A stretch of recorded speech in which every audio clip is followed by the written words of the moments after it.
Hey guys, I hope you're having a really good day. Today I filmed for you an at-home bikini wax or at-home wax video in general using hard wax.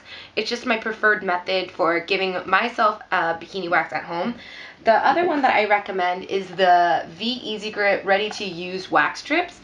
I have not, in the States, I have seen these in the bikini size, but here I've only seen the leg size, which are really long, and the face size, which is the one I have here. I did use this before hard waxing in the States, and I think it was really good for one of the wax strips that you warm up between your hands and then pull apart. It did a really good job. Sally Hansen also makes one, but it's not good. It's the one with like a plastic clear, here, let me show you what it looks like.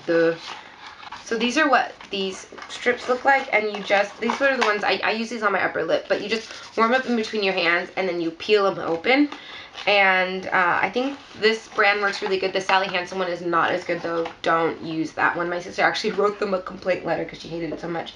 But I'm going to be showing you today using hard wax.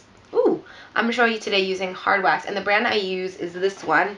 This is just what it looks like. And it's the Nads Brazilian and Bikini Wax. This is the box. I didn't realize that Nads was an Australian brand. I remember when I was younger seeing the Nads infomercial, and it was like a green wax, and it was all natural, and like, I don't know. Anyways, I remember seeing those infomercials, so I thought that, you know, it was an American brand, but it's actually Australian. But I think any hard wax will do well. I don't want to say any because there might be some really janky brands out there. I do recommend this one. I think it does a really good job. It's not the best in the whole world, but it gets the job done for sure. Along with the waxes, I also recommend these 3 items. The very first is baby powder. This is just Johnson's baby powder, and this is just sort of to dry off the skin, make sure the hair is dry so the wax adheres better. And then for after you finish your waxing, I recommend jojoba oil or any other all-natural oil. Most of the bikini wax, any wax kit will come with like a pre-moistened one. You can definitely use those. I just prefer the jojoba oil because it's more natural. And then some sort of an anti-ingrown hair or post-wax solution. This one is PFB Vanish. I got this from my esthetician when I used to get professional bikini waxes. And it just helps with ingrown hairs. The thing is, I don't know if those work very well, but I keep using them, so. Anyway, so those are all the things you need, and now let's get into how I recommend going about your bikini. Okay, so what I'm going to do is I'm going to take my wax, and I'm just going to take it out of its container. Super weird looking. But I'm going to put it in the microwave.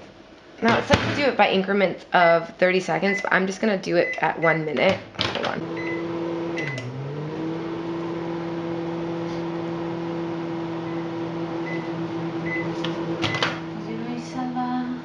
Upstairs.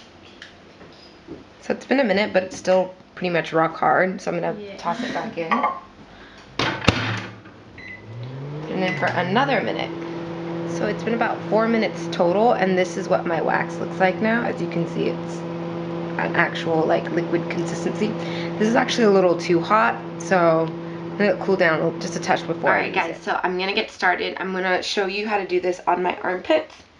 The very first thing I'm going to do is I'm going to take my baby powder, and this is just the Johnson's baby powder, pure cornstarch with aloe and vitamin E. I'm going to put a little bit on my hands, and I'm going to put it into my underarms where I'm going to wax. You can kind of see, it's not super hairy, but there's a good amount. I just don't have very much hair in my armpits, even though I have been growing it out, because I epilate, and there's like a little redness there from an ingrown hair I was picking at. Sorry, TMI. Alright, so now once you have that on there, we're going to go ahead and get our be a little too hot at first, and if it is, that's okay. Just let it cool down a little bit. So when I take it out, I just kind of twist it around like that until it stops dripping.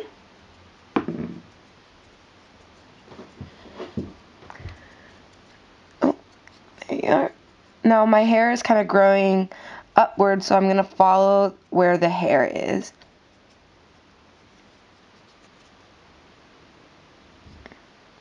And you don't want this to be too big, to be honest.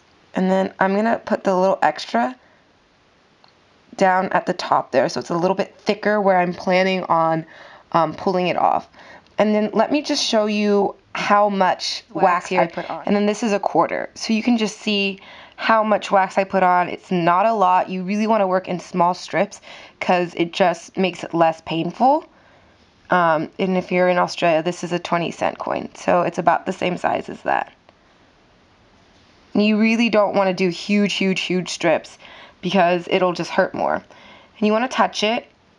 And when it feels like completely hard and dry, that's when you want to just hold the armpit taunt and gently kind of pick at it and pull down. Oops.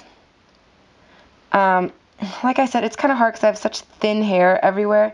And then if you get little baby bits like this, it's just because, honestly, I'm waxing through my through my viewfinder because my camera doesn't flip over, so it's kind of hard to see.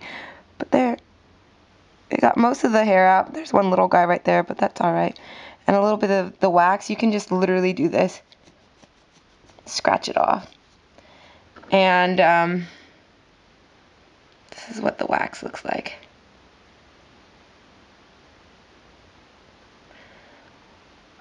So here I have a diagram of an extreme camel toe.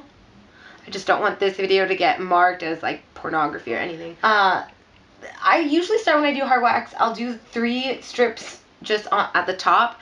And the reason I do 3 is because I want to let, by the time I get done onto the 3rd one, the first one is basically dry.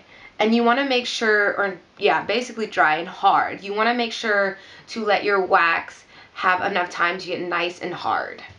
That's what she said. Woo, sorry.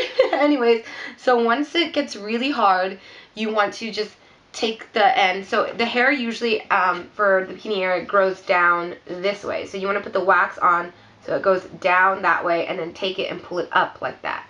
So I just do that. I let it get nice and hard and then I pull up and then I'll just keep going down. Doing this whole area is really easy. It's when you get to kind of the lady bits that gets a little hard. So if you want just a plain bikini wax, you can leave a little strip there. You can just do the outside if you're just planning to wear a bikini. Like, it really is all preferential. So if that's all you wanted for the bikini wax, that's it, you're done. You want to put the oil and your aftercare and that's it, you're out the door.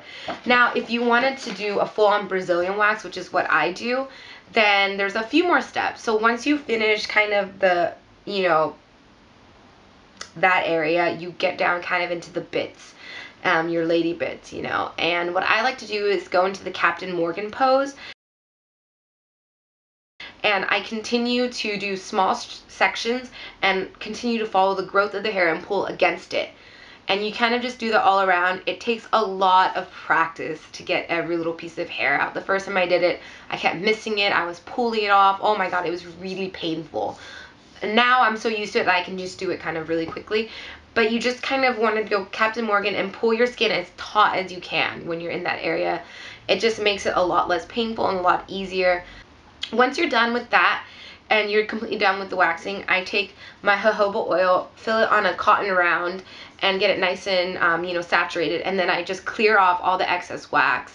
Again, with the hard wax, you can just pick it off, but the oil makes it a lot easier for it to come off. So you just do that, get it all kind of smooth. It's also nice because it kind of nourishes your skin, and pick away all the residue of wax.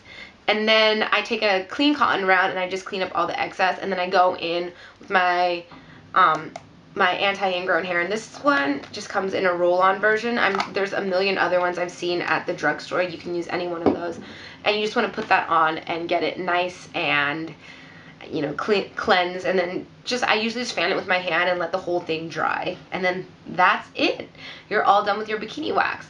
So aftercare, I would say, you know, don't really do anything physical if you catch my drift. Right after, you don't want to, it's kind of tender at that point. I would say give it a day or 2, depending on how sensitive your skin is.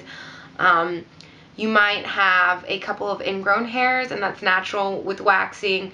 What I recommend before, if you know you're going to wax tomorrow, tonight, as you take a shower, take a loofah to it and just really exfoliate, or take a body scrub and exfoliate down there. Don't exfoliate super close to where your bits are. Just do it at the top part, that top part. And that's pretty much it. You know, at-home bikini waxes, I feel like, can be safe if you know what you're doing and you're not getting too close to all the sensitive areas. and it can be just as good as when you go and get it professionally done. I do recommend at least once in your life go and get it professionally done if you're thinking about getting a wax, because there you can kind of watch them, and that's kind of how I learned. I watched and I saw how they did it, and I was like, okay, I can do this on myself. And I've gone to some places where they did such a bad job, and I was like, I could do this at home for free, and I'm paying you $60, you know. So, you know, try to get it done professionally at least once, but definitely do it at home. And if you can do it just as good at home as getting it professionally done, like I can, then, because I'm so amazing, then do it that way. I guess that's all I have to say. If you have any questions at all, feel free to leave them below. I'll be more than happy to answer them for you. If you're really shy or uncomfortable with people seeing your comments on this video, feel free to message me. I will definitely get back to you, and I hope this video was helpful to someone and that you enjoyed it, and thank you so much for watching. Bye!